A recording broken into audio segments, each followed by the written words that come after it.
साबिक़ वज़ीर-ए-आज़म सरदार तनवीर इलियास की नाअहली के बाद नए कायदे ऐवान के इंतखाब के लिए जोड़ तोड़ अरूज पर है। आज जुमा के रोज़ नए कायदे ऐवान का इंतखाब होना था, मगर कोरम पूरा ना होने के बायस इजलास कल 15 अप्रैल बरोज़ हफ्ता तक मुलतवी कर दिया गया है। अब आज़ाद कश्मीर के नए कायदे ऐवान का इंतखाब कल 15 अप्रैल को होगा। नए कायदे ऐवान के लिए अपोजिशन जमातों ने चौधरी यासीन का नाम फाइनल कर दिया है, जो एक मजबूत उम्मीदवार के तौर पर सामने आए हैं, जबकि हुक्मरान जमात ने चौधरी रशीद का नाम फाइनल किया है और ज़राए से मालूम हुआ है कि इमरान खान ने भी चौधरी रशीद के नाम की मंजूरी दे दी है। कुल 53 के ऐवान में हुकूमती इत्तेहाद को 32 जबकि अपोजिशन को 20 अरकान की हमायत हासिल है। आज रात जोड़ तोड़ के लिए अहम है। पाकिस्तान के जुड़वा शहरों रावलपिंडी और इस्लामाबाद में कश्मीरी रहनुमा खासे मसरूफ़ रहेंगे। हुक्मरान जमात के बैरिस्टर सुल्तान महमूद चौधरी और सरदार तनवीर इलियास के दड़ों के मुतफिका उम्मीदवार के बाद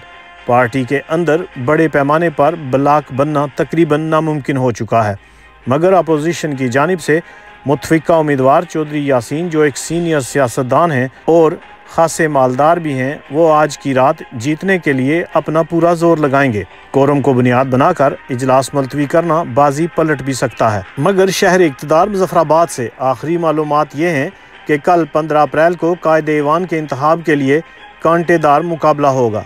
राजा आफ्ताब अहमद, KFT न्यूज़, मुज़फ़्फ़राबाद, आज़ाद कश्मीर।